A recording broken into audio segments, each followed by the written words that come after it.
Don Stanley, 3 Rhino Media here with the man, the myth, the minion legend, George B. Thomas.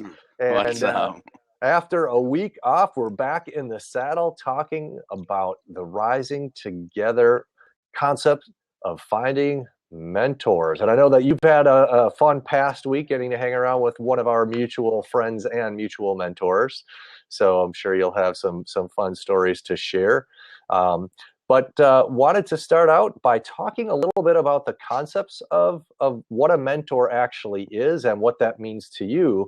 And then one of the reasons it's important to look at how do you find them in this day and age. So for yourself, what do you define a mentor as?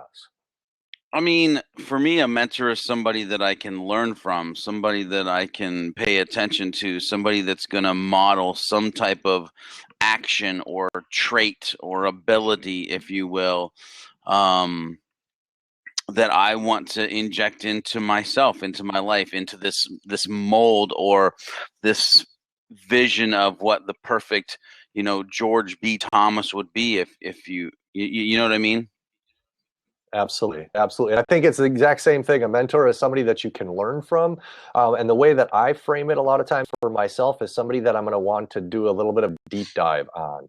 So somebody that I'm going to give some focused attention to. They will be doing something that I would like to be doing in my life. And I think it's important to think about the different segments in life. There's a lot of different areas that we can work on at any point in time. One of my mentors, his name is Dan Miller. He wrote a book called 48 Days to the Work You Love and No More Mondays. He's a life and career coach. Is close personal friends with Dave Ramsey of the Dave Ramsey Show, and which is how I got to actually meet Dan Miller. And one of the things that he talks about is that, in our lives, we have all of these different areas that we need to think about, financial, relationships, community, mental health, physical health, spiritual health, financial health, and thinking about, none of those areas, all of us can be super successful at any one time. And finding people who you can learn from, who are in an area, working at achieving some type of alignment / balance in those areas as best as you can, but trying to find people who can be your teachers. And I think that's a very common and important definition in terms of what they are. Now, one of the things that I'm curious about is thinking of the idea of mentorship in this day and age. But before we get to that, so from your perspective, why is finding a mentor important? Well, I think, Don, you can do all the reading that you want. Actually, and I guess you could have mentorship in reading. I mean, well, let's go this way. You can do reading, catch this blog here, catch that blog over there. And the only thing that you're going to get at is surface level, very surface level. Just, it's going to be hit or miss. When I think of mentorship, and I really like the way that you said this, it is a deep dive. It is a conscious decision of, I'm going to pay a ton of attention to this person. And so with that said, it's an investment. Yeah, it's an investment. And so, if somebody looks at how I might look at the HubSpot blog versus how I might view the just to throw one out, since we're talking about mentors, to the difference that I look at the HubSpot blog versus Gary Vaynerchuk's YouTube channel are radically different. The amount of time it takes me to pounce on something released by Jay Bear versus Copy Blogger is extremely intense. Does that make sense? Mm-hmm. And so that would be my answer on that. And a couple of things that I think is important about it. When in a recent conversation with mutual friend Chris Brogan, he was talking about one of the challenges too is that a lot of times people will try to follow too many people at once, and you can never go really deep on trying to get to know and extract from them what they think, how they think, why they think the way they do. And so for myself, I really push this idea of mentorship in the sense that I believe anybody can be your mentor. And a lot of times I'll talk about having a personal board of directors, which is another fancy way of saying mentors. So, a company or a nonprofit doesn't run without having some type of board of directors to give perspective of what they're doing, where they should be going, and reflect back how the progress is going of said nonprofit or said business. And so one of the things that I learned, this is actually from Andy Andrews, I know I've brought him up a number of times before, was that he has a personal board of directors. And a lot of people will hear him say, in my marriage, I want to have a long, happy, really wonderful marriage. So on his personal board of directors is a couple that still loves hanging out with each other, holds hands, walking down the streets, and they've been married for 35 years. So Andy and his wife are mentored by them. But what he said that was funny was that not many of his people on his board of directors actually know they're on his board of directors. Because at first people were like, well, Andy, that's easy for you, dude. You're making all kinds of money, so you can afford to pay these people. And he's like, well, most of them don't even know that they're on my board of directors. What I do is I watch them, I follow them, maybe through social media or email. I'll ask them questions every now and then, and I use them as my mentors. So it isn't about having money. It isn't about having personal access necessarily. A lot of it is about paying attention and following. That's where in this day and age, it's easier than ever to find good mentors and good role models, because you can, if you love Gary Vee, you can go and you can see this inside behind the scenes stuff that he is sharing, and you can ask him questions and he'll respond. You can do the same thing with a Lewis Howes or a Inky Johnson or Eric Thomas or a George Thomas for that matter. And so, part of the idea I think that's so important is thinking about finding people that relate to you, but who are also going to push you. And what I mean by relate to you is Gary Vee is a great example because he swears a lot. And some people are really, really turned off by that. Well, his information is fantastic, but if that really bothers you, there's other people who can mentor and role model you that have similar messages that are going to resonate more with you. So their tone of voice, the whatever is going to work better for you. So being able to find people is easier than ever, and I think that is one of those ideas that is important. The other thing that I want to hit on in terms of why it's important. Oh, go ahead. Yeah. So I want to say this too. Don, it's not important.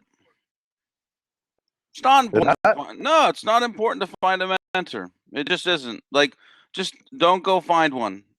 Like, just stay who you are. Don't change. Don't grow. Don't elevate your career. Don't make more money. Just stay the same. Then it's not important. Right? Exactly. And I know I'm waxing like douchebaggishly there for a minute, but my point is, it might not be important to you. You might be super happy with where you're at, but if why finding a mentor is important is if you want to change, if you want to grow, if you want to be successful, then you have to look at people who have paved the way before you. You have to see what they've done, the strategies, the tactics, the down to movements and methods. Like what most comedies do. You know what most comedians do? They look at other comedians and they watch them like a hawk, Don. They watch the way they move across the stage. They watch the way that they pause for the delivery of the joke. They study their material and they modify it, right? They modify what they see being done that is successful. If you look at Chris Rock, it's Eddie Murphy, like 20 years younger, right? I mean, it just is. So, maybe it's not important. Maybe it is. You have to make that decision. But if you want to grow, then that's why it's important. And one of the things I think is important as I continue answering that question of why is finding a mentor important. One, as you said, it has to be important to you. If you want to do something different, if you want to achieve something different in your life, you have to do something different. It's that definition of insanity, is doing the same thing over and over and over and over and over and over and over on and on and expecting a different result. It's like, no, you got to mix something up. But the other thing is, sometimes people will say, well, it's such a long time to figure these things out. For example, how do I become a successful author? How do I become a successful podcaster? How do I develop my brand online? Those types of questions. You know what? You're not the first person to ask those questions, and you're certainly not going to be the first person to successfully answer those questions. So you've got two choices, in my opinion. One is you can go along the road and make every mistake there is to make, or you can follow one of my favorite Chinese proverbs. And I heard this proverb as a little kid. I was probably like 6 years old, and I have no idea where I heard it, but it totally stuck with me. As the youngest of 6 kids, it was really, really important. And it said, a fool isn't somebody who makes a mistake, it's somebody who makes the same mistake twice. And so I'd see my brothers and sisters get in trouble for all kinds of stuff, and I'm like, they got in big trouble for that? You know what? I'm probably not going to do that.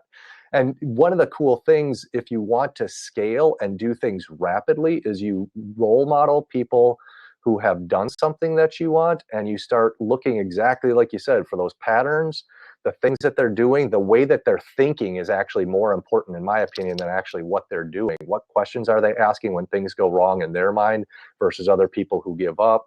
What are they, how do they approach other people, etc.? What are the things that go through their heads? But what that does is that helps compress the amount of time it takes to get from point A to point B. And one of my favorite stories was when the first guy was trying to break, the first human was trying to break the 4-minute mile. And everybody was trying, and there was a lot of debate about the science of, could this actually be done? Could a human body handle running a mile in less than 4 minutes, or would you die? And it took years and years and years, and finally Roger Bannister breaks the 4-minute mile mark. And it was like in the next 6 weeks, 8 other people did it. And it was like, once they saw that it was possible, once they role modeled some of the things that he did, suddenly this huge breakthrough, and you're able to cruise. So I think it's important, to think about, ways of condensing. And you might say, well, I don't have experience with podcasting. And this is why I love your GSD lifestyle, is because, the story, and maybe you can share it again, of going in for the interview with our friend Eric and being told, you have to know InDesign.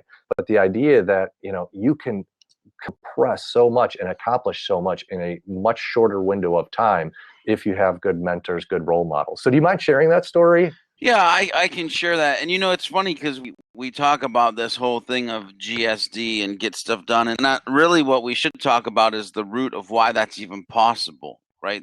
The reason that GSD, getting stuff done, is even possible is because of a mentality of always educating yourself, right? Mm-hmm. So I can tell the story of Eric. I can tell the story of, Marcus saying, hey, we want to do video. I can tell the story of a bunch of things. Hey, we want to do inbound marketing at Wild Boy. There's going to be this, this thing that repeats itself over and over and over again. As people start to know me more and my story more, Don, it's just like a freaking rinse and repeat, but but of a topic, of a subject. And so I'll tell the story. When I first wanted to get into agency life, I knew that I wanted to learn more about design and development. I went to this interview process, and when I got there, I was shocked at what happened. But there were 4 people sitting around a table, and they were there to do one thing, and that was interview me and see how good or how bad I was a fit for their company. They were asking me all sorts of things about Illustrator, Photoshop, web development, and you could just tell. I mean, I was just totally not ready for what they needed. Like, they needed somebody at another level than what I was presenting at. Now, I didn't know how this happened, but there was one guy in the group that said, hey, I want to give this guy a chance. I think there's something there. And so they ended up saying, hey, we're going to give you a chance, but have you ever used InDesign? And I was literally like, in what? like what is that? And so they explained, Which to a designer is this red light or like, red flag saying, wait, how does he not know that's industry standard software? no, Don, I don't think that's a red flag. I think that's an oh shit, what did I do moment for a designer. Like, really? I decided to give this guy a chance and what? So they're like, and they explained what it was, and I said, they said over the weekend try to see if you can learn some about it, see if you can figure it out. And I said, I can do that. I think the interview was on a Thursday, to be honest with you, and I had till Monday to kind of look over some stuff. So Monday rolls around, and I come into the office, and I walk in, and I've got 3 lynda.com certifications, papers printed out saying, here, I understand what InDesign is, and I know how to use it. And so, that's different than just somebody going home and going, oh, crap, I've gone in too deep, and calling them, hey, I decided I'm not, I don't want to take the job. Or somebody coming home and watching like 7 YouTube videos and being like, okay, I understand what it is. Like 3 certifications from lynda.com, I walked in and I probably knew more than most of the people that had been using that program for a while. Keyboard shortcuts and hacks and tips.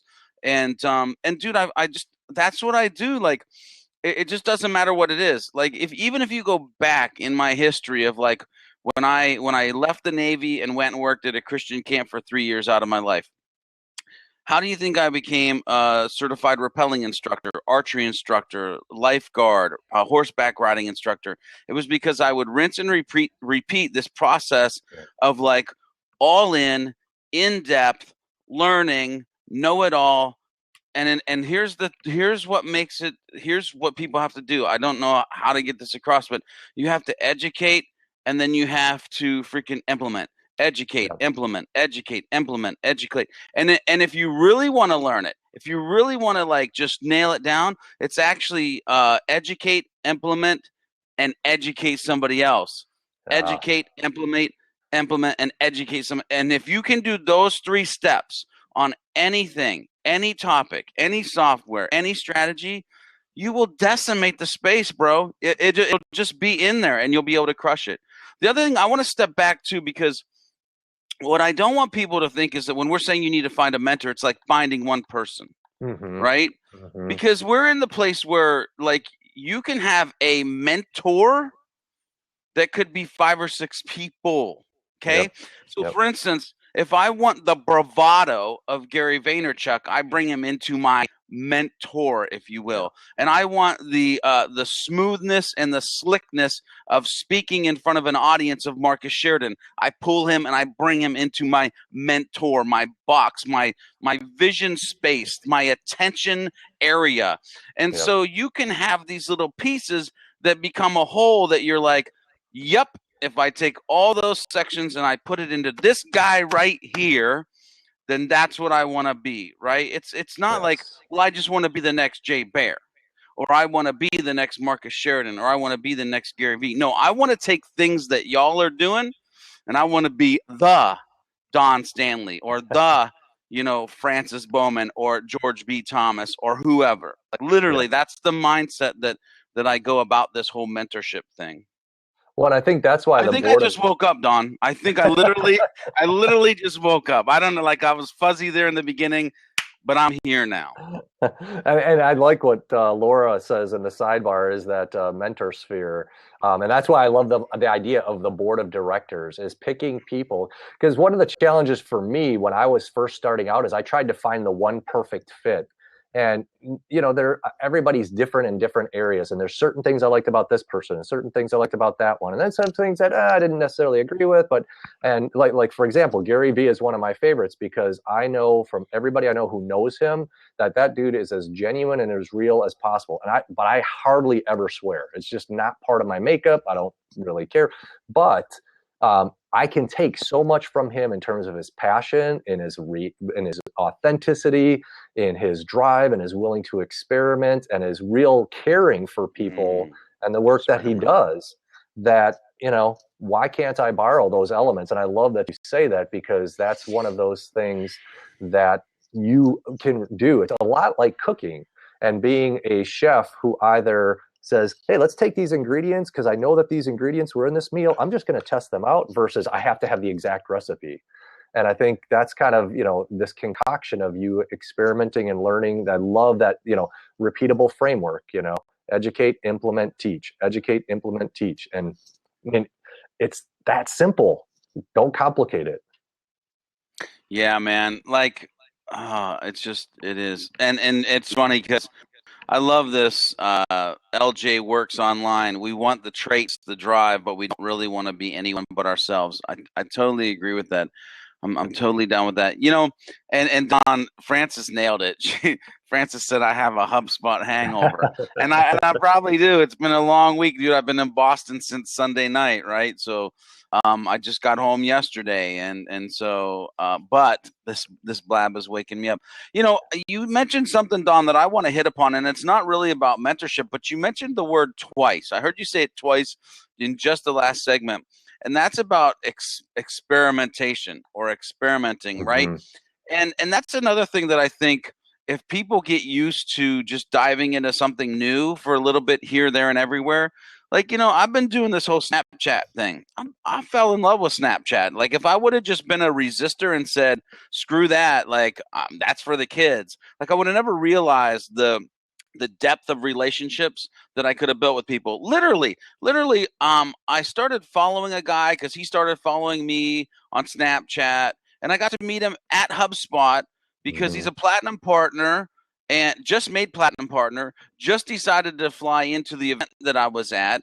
And so literally, like, met him on Snapchat, knew a little bit about him. He knew a little about me, but it was like when we actually met, we're like, dude, and when, like, the big bring it in bro hug thing, because we had been living, we had seen each other's kind of lives for the last couple weeks.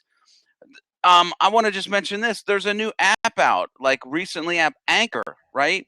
And I might say, oh my gosh, why would I go test this? Why would I go try it? I mean, because, right? Like, who will you meet? Like, what kind of conversation could you have? What could that experimentation change in your life? Like, you just never know. I look at the story of Brian Fanzo. Brian Fanzo is a baller, right? Yep. But you can see when Periscope came out and he started freaking, like, just doubling down on Periscope, that his brand exploded, and he would go speak at all these different places about Periscope. But that was him experimenting with something that was brand new. All of us have that ability, that option, and sometimes we don't take it. So if you want to find one mentor to put in your mentor box that is showing you the way to experiment with stuff and make and to pivot and change quickly, because that's a key to success in today's digital world. Absolutely. And I think that's one of those biggest keys is my kids and I read a lot out loud because I've learned that from other people who were mentors that mentor me as a dad. So my 8-year-old and 10-year-old, every night we read chapter books out loud, and we just read one on Leonardo da Vinci, and it was really cool because it's a kids book and designed for kids to learn how to take these different people from history and take away key things from them. And I was real curious, well, what was the one thing that this book was going to say about Da Vinci? And they said curiosity. That guy never, until the day he died, stopped being curious and trying things. And one of the stories in the book was how he was paid by this town to put this beautiful painting up on a ceiling. And he tried this new technique, mixing the oils, and he ended up ruining the whole painting. And he got chastised for it but, because I always thought, oh, Da Vinci did everything great. He never messed up. And it's like, no, but he was curious. And that was kind of the point, was he messed up, but then he was like, well, how can I do that better next time?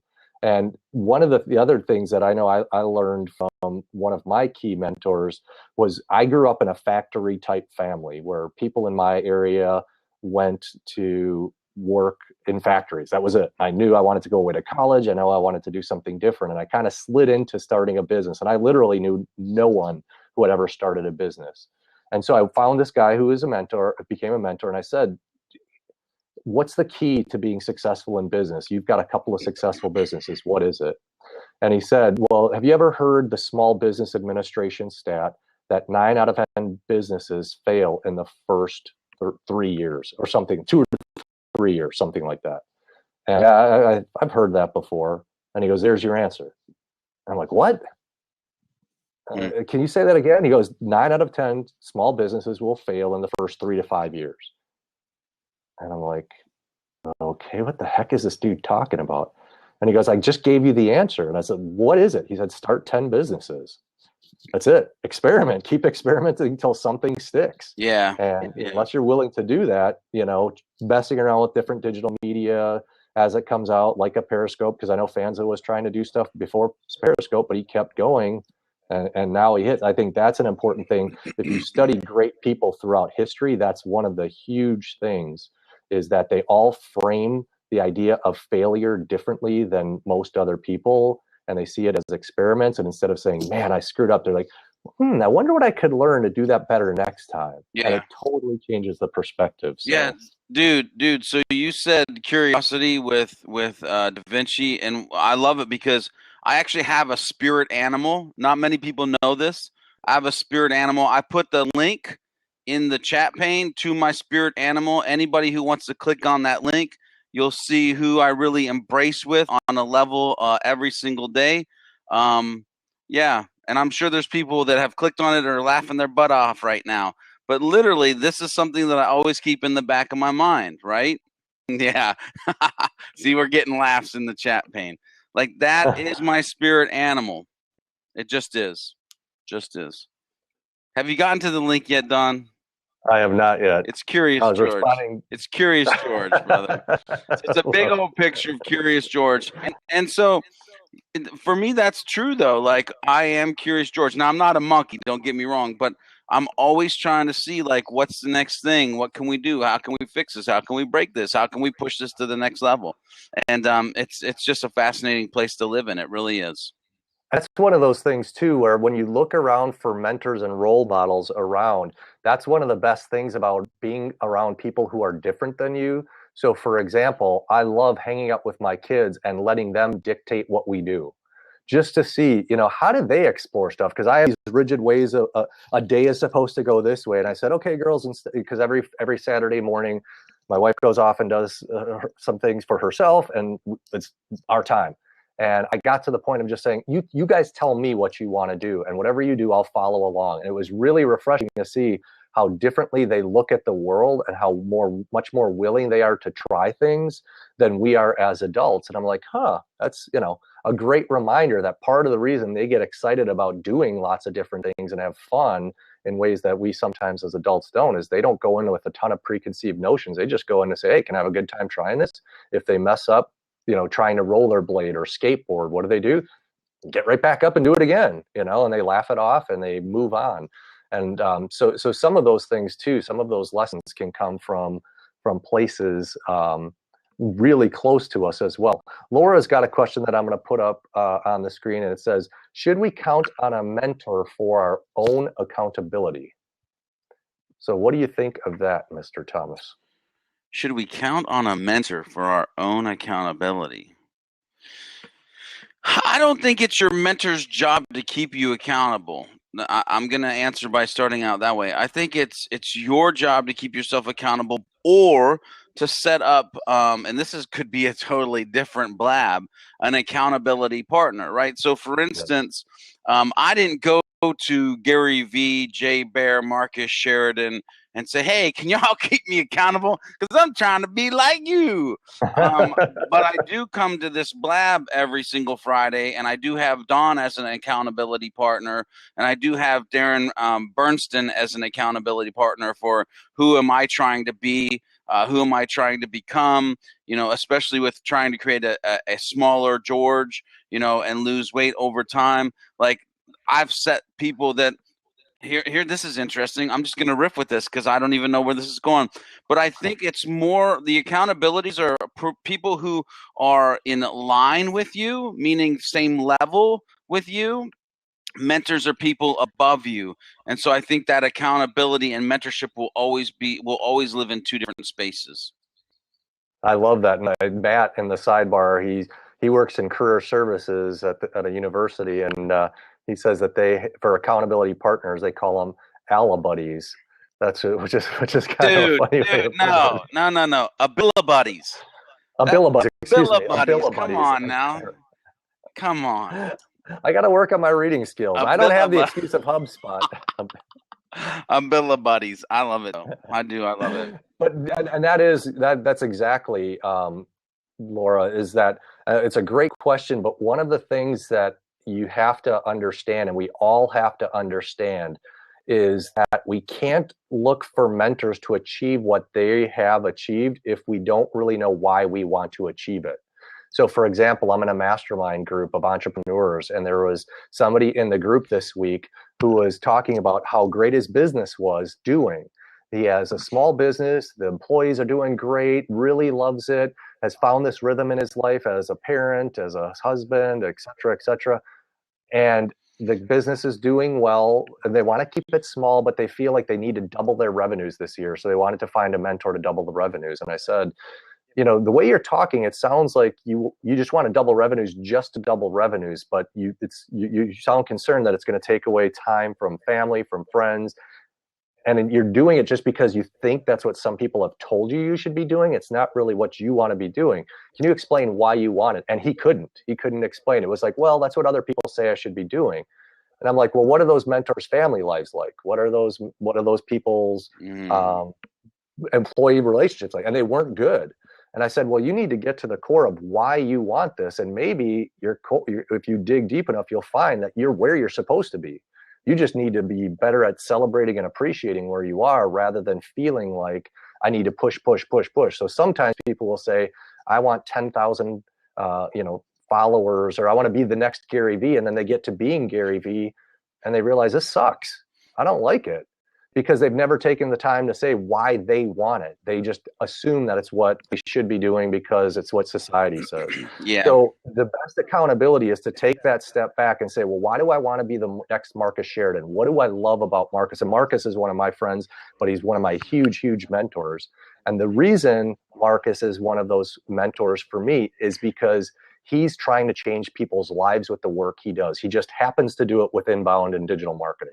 Yep. But he's changing lives. And to me, when I see his passion and enthusiasm translated, and seeing that you can do that with digital and inbound marketing, that gets me going.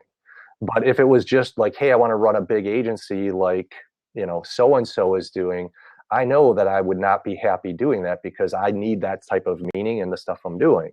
So, you got to be conscientious, and that's what holds you accountable, is saying, why am I doing this? When my alarm goes off at 4:15 in the morning and it's 5 below zero here, I have to remind myself, my mentors can be telling me all about getting up to go and exercise, but I have to know why I'm doing it. If I don't have a strong enough why, Simon Sinek or the video, George, maybe you can share that video that you shared on Facebook the other day, which I absolutely loved. It's not going to matter. You can't look for that external. It has to come from inside. So yeah, Don, I got to riff first, then I'll find that video and I'll put a link to that video. I'll look up while you're riffing too. Let's bring up the question that Laura also brought in here, because I want to riff on this one. This is, as soon as I read it, I'm like, oh yeah, it's the other than paid mentorship. Do we owe mentors anything? What is the best way to pay back or show respect for a mentor? So, first of all, let's just say this. I've never paid for a mentor. Never. Never, never, never. They've always been people who are just out doing their own thing, and I will start to pay attention to them, follow them, digest all their material. Okay? So let's get that out of the way. The second thing is I've paid all of these mentors back. All of them. Mm-hmm. And let me just explain how I've paid them back. I share their stuff over and over and over again. Whenever I'm talking, I'll mention their names over and over and over again. And so as my brand grows, as my network grows, as people who listen to me or I'm speaking to at a conference, as all of this kind of escalates and builds up, people start to hear these names over and over again. Gary Vaynerchuk, Jay Baer, Marcus Sheridan, so on, so forth. Michael Port. I just will use their name freely and I will share all their stuff. Also, if they have an event, So, for instance, I've never paid for mentorship, but when Michael Port was doing an event in LA and there was openings for me to be able to pay to go to that event, hex yeah. And so in some way, he got paid for being a mentor for a year, multiple years before that. Right. Yep. And so if there was an opportunity to go to a paid Jay Bear event, a paid Marcus Sheridan event, which actually I get to go to for free, I'm just going to throw that out there, which is just a bonus of being at the sales line.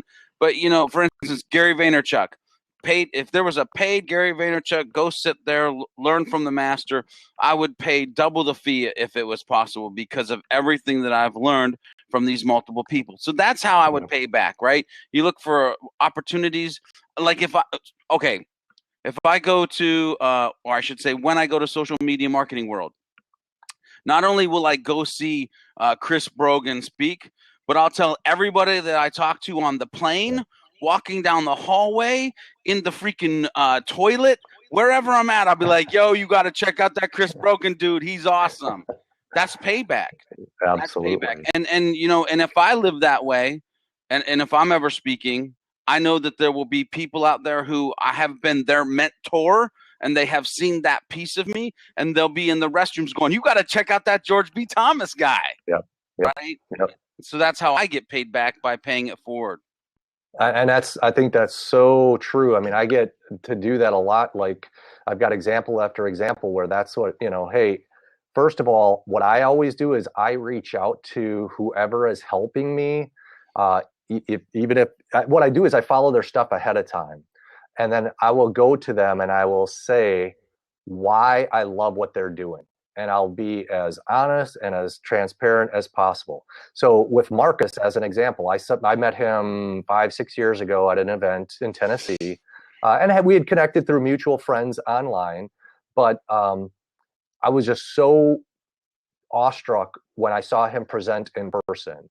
And I just sent a follow-up message and saying, dude, I've been to countless conferences. I've been a university instructor and a presenter for years. You just totally gave me this new perspective, and I can't thank you enough. I don't know exactly where it's going to take me, but dude, you've changed my life. And that little message to him, I guarantee you, made him feel really good. And two, it put me on his radar of saying, you know, hey, this guy thanked me. Taking that little bit of time, and Gary Vaynerchuk is huge, and he still does this. He'll shoot little thank you videos to people, and you have no idea how far that goes. So then, example, when you know, Marcus had helped me with some other stuff. I found out that he had kids like me, so I've got this cool little client in my area that makes these funny candies that are like kind of goofy, silly, humor type stuff that kids and people like Marcus and me and George enjoy. So I said, dude, I got something for your kids, you know, just as a little thank you as a dad. I just want to, you know, to pay you back a little bit. So I'm going to mail you some stuff. And his kids love this stuff. And again, just little things like that, handwritten notes. I cannot tell you how much difference a handwritten note makes. But I think if you tell them the difference that they're making to you and specifically why they matter to you, even if they haven't talked to you yet, that is a huge bonus. Everybody likes to feel like their work matters. I don't care how big you are, unless you're a complete jerk. You know, you feel good when somebody says, George, I know you don't know who I am, but I was having a really rough day. I watched this video where you talked about conveyor belts thinking, and it's really helped me organize my life. I'm so much more calm when I go home with my wife and kids. Thanks, dude.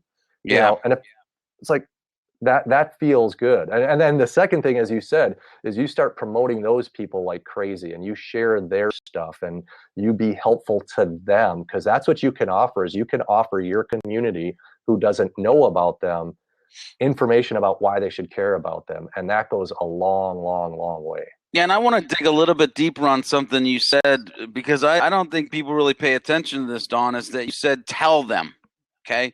Mm-hmm. Tell them how much they mean. Tell them, you know, that you're learning from them. Don, some people get confused with tell them and ask them. Okay. Mm-hmm. Yes. Many people get tell them and ask them confused. Like, don't come to a conference and pin them down and ask them 7 questions. Yep. and try to suck something out of them. Don't email them and ask them to look at your freaking app that you're trying to develop. Don't email them and tell them you have freaking SEO possibilities that they can buy from you because you're from XYZ company. Like, literally just tell them, like, you're awesome.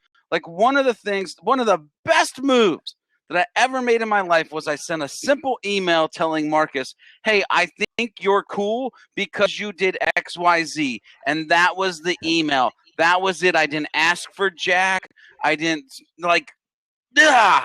I just get so Yep. freaking pissed, dude, because so many people want to ask instead of tell. Trust me, there'll be time for the ask. And I'll tell you when you ask is when that mentor turns to you because you've told them something that you've made an impact, and they turn to you and go, man, that means a lot to me. How can I help you?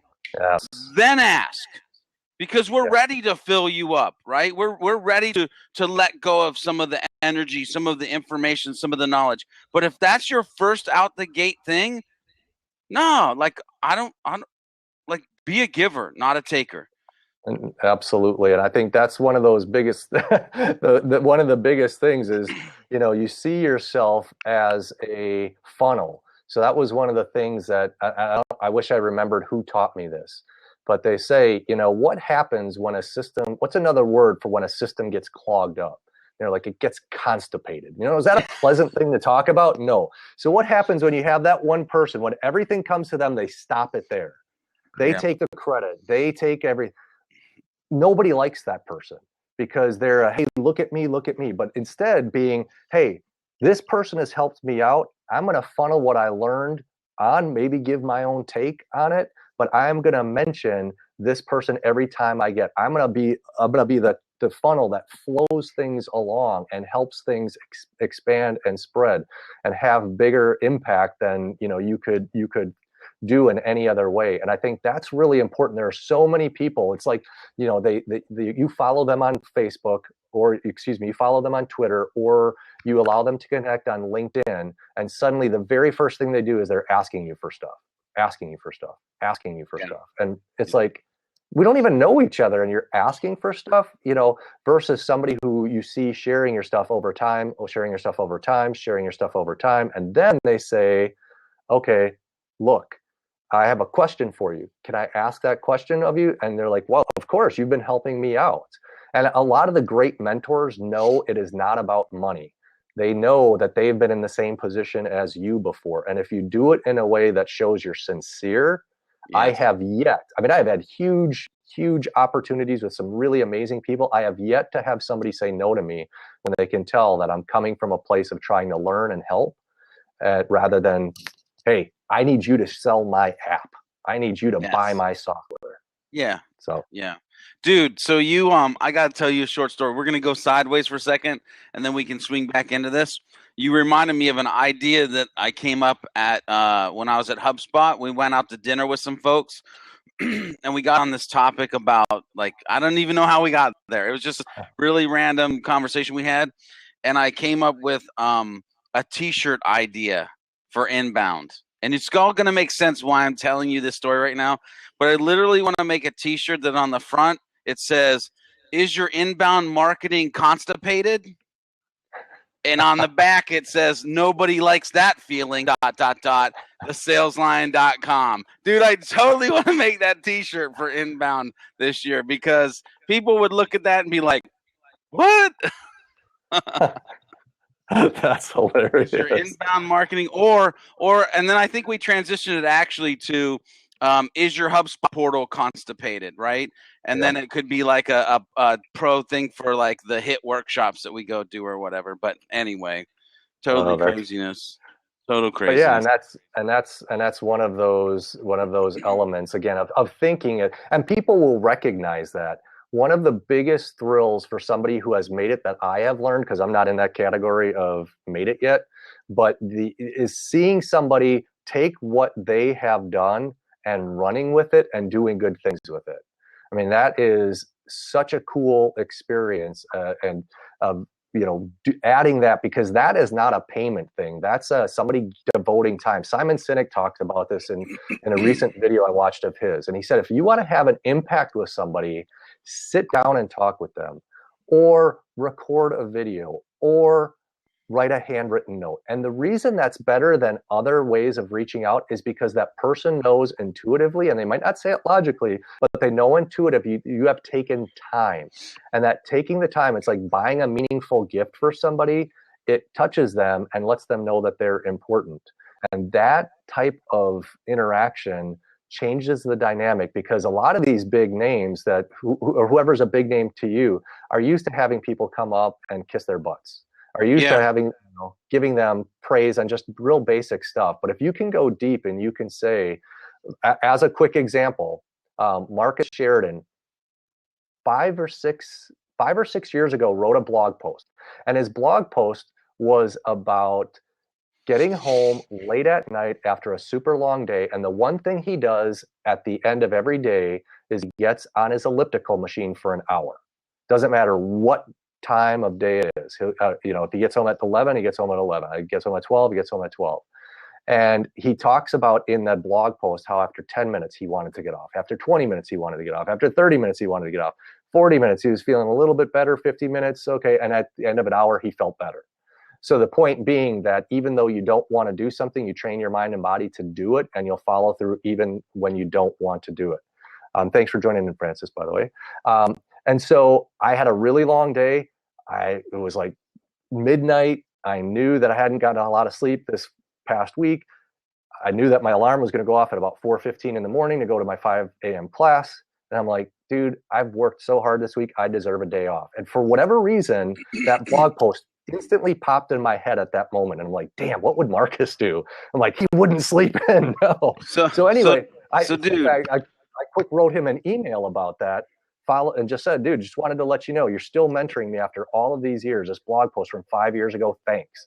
And you could tell by his response that he was really appreciative. So even continuing that in a genuine way, little things like that, I'm sure he doesn't realize that still makes an impact, but little things like that can help as well. So, dude, I'm curious if the article was husband, father, blogger, business owner, the sales line close up, and it actually goes through his day hourly blocks. I'm gonna take a stab in the dark, and I'm gonna say this is the one you're talking about, and put a link in the chat pane, because it talks about it 10:40 on the elliptical. Now I'm refreshed. After that, it's very interesting. Even if that's not the one you're talking about, it'll give people an insight into how Marcus was writing and what he was thinking back at that time frame, which is night and day to what we do now. But that's neither here nor there. So. Yeah, that is not the article. I'll find it. But this was specifically about just having a long day and putting in the work. And that was kind of the takeaway, was even when you don't feel like doing it, he does it. And doing things consistently, training your mind and body when you don't want to do things, is what separates from people who become the mentors from the mentees. Is that you have to do things. And even though you might not instantaneously feel like doing it, you just have to keep pushing forward. And there's going to be some days when you're super amped up, ramped up, ready to go. And there's going to be other days where it's like, this stinks. I don't want to do this. And you just have to get on your horse and push forward. Yeah, I took one more stab, Don. That's exactly it. That is a great, great, great article. So definitely recommend you checking. And again, it was meaningful for me. And, I know Marcus well. Marcus is a good friend. I really appreciate him. But still, letting him know, even so, just continuing to reach out to your mentors and letting them know, I think is a helpful thing to keep in mind as well. It's not just a one and done deal. But yeah, that article was written in April of 2011. So almost 5 years ago. I just got to toot my horn a little bit. Out of all the information on the interwebs, it took me two stabs to get the article that you were talking about, with it's sort of like elliptical late night hustle struggle thing. Oh, this one? See, and so for those of you watching who do stuff on the web, this is a great chance to say, what does George search? What does he think of? How does he get that done? So, and and you know and I, what? It's and funny because that actually, what you just said totally ties back to when I said self-educating, like learning how to search in a way that you can find what you need to learn quickly and learn it quickly and go with it is actually a very valid, like thing to think about. Like, how absolutely. can I speed up my search? How can I understand Google so well that I can find XYZ? And I would even say to those folks now, like I'm amazed by this, Don. I know I'm going sideways again, and then you can rein me back in. Like, screw SEO, but voice search right now, like Siri, Yeah. like pay attention to the way that she repeats what you said back to you, Yep. and start to learn the way that she really searches, or Google really searches on an audio level, because you'll find yourself realizing, oh, I don't need the whens and the does and whatever, and you can Exactly. literally search for um, best, wheels, Charlotte, uh, 1971, whatever, and all of a sudden you've Yeah. got like the best rims for a 1971 Ford Mustang that somebody's selling in Charlotte. Like, it's ridiculous. That is like amazing me right now, the whole audio search. But anyway, okay, that's not why we're here today, Don. But that does fit the pattern. I think what's really important is as you start to discover your mentors and who they are. And I've got a lot of mentors from the past. I read a lot of history books of people and about how they learn to think. And see you, Nikki,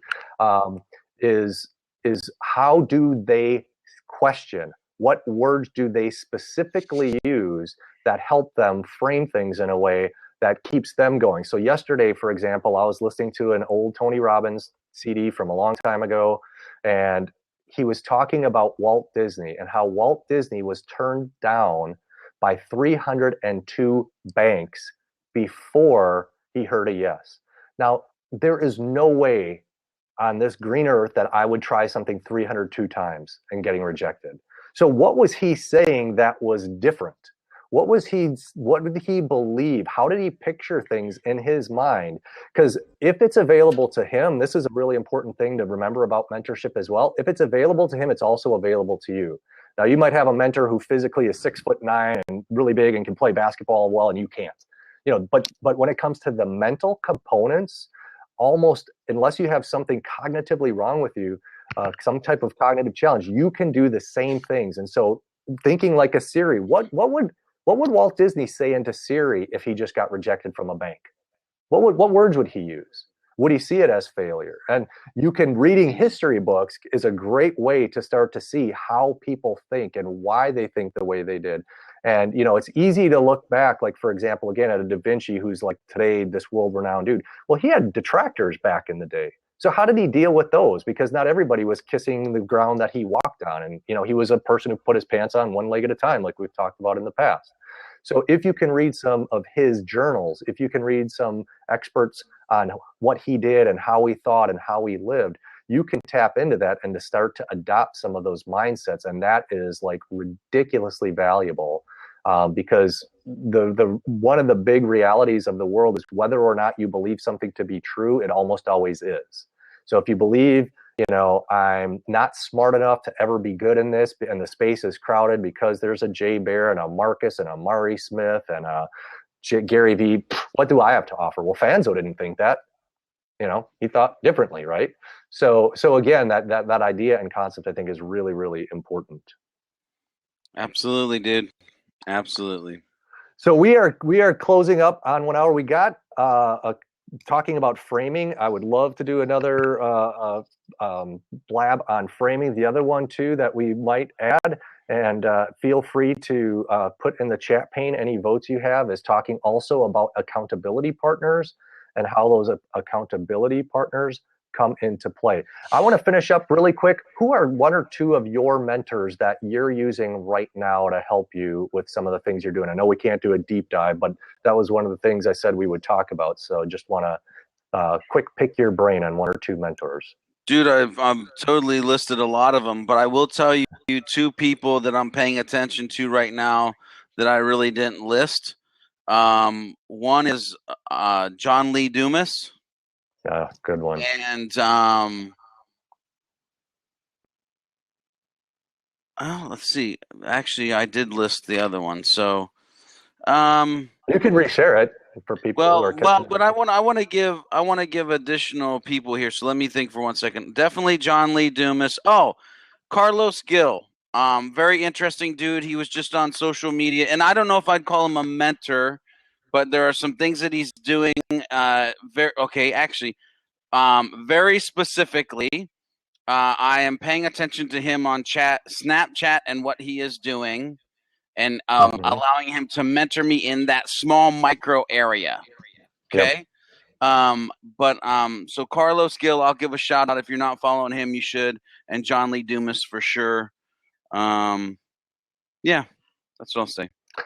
And then for one of mine is a gentleman named Inky Johnson, like ink, Inky Johnson. Super crazy, cool story of somebody who had life really hardships, overcame them, and then had another major challenge, and how he's overcome them and become one of the top speakers in the world. Highly recommend you check him out. He is a big motivator for me.